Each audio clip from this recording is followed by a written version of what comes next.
Hi, this is Gina with Poppie Cotton, and this is month six of our block of the month sew along called All Things Beautiful. This is our applique for this month, and we love the big pieces. I love needle turn applique. I know not everyone loves that. On our website under free, we have several different methods of applique that you might enjoy. So try one out and see which one you like. The block is a strawberry block for this month.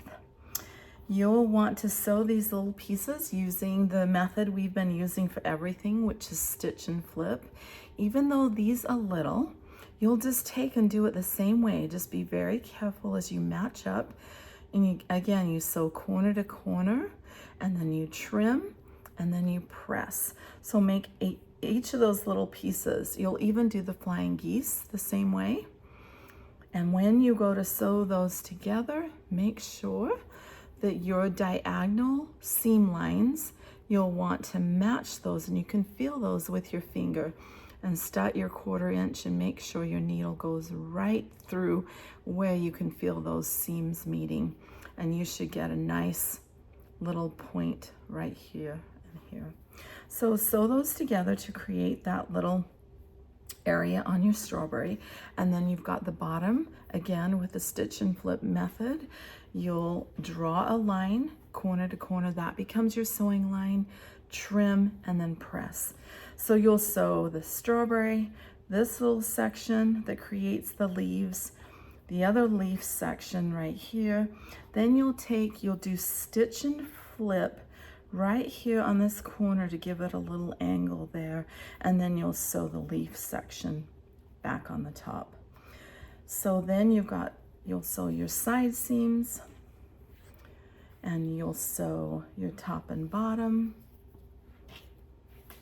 and that becomes your center block. You'll use the stitch and flip method to make your flying geese. That's a square on a rectangle. Sew corner to corner, trim, and then press. Do that, make all your flying geese. Then you'll do the same thing with these side pieces. Now when you're matching side pieces, you'll take and you'll match the diagonal line, and you can feel that with your finger where it meets your 1/4 inch seam. You want the needle to go right through that so that you're getting a nice point here and then matching seam going this direction. And this will go on the outside up here. So you'll make all 4 of these, and you will place those around your block. And so you're going to sew the sides to the center, and then you're going to make these. Again, these are your squares. You'll cut those diagonally once. You'll have your triangles. You'll sew your triangles together to create a half square triangles. Trim those to 2.5 inches, and then match those with the squares to make this corner piece. And those go into your corner, like so.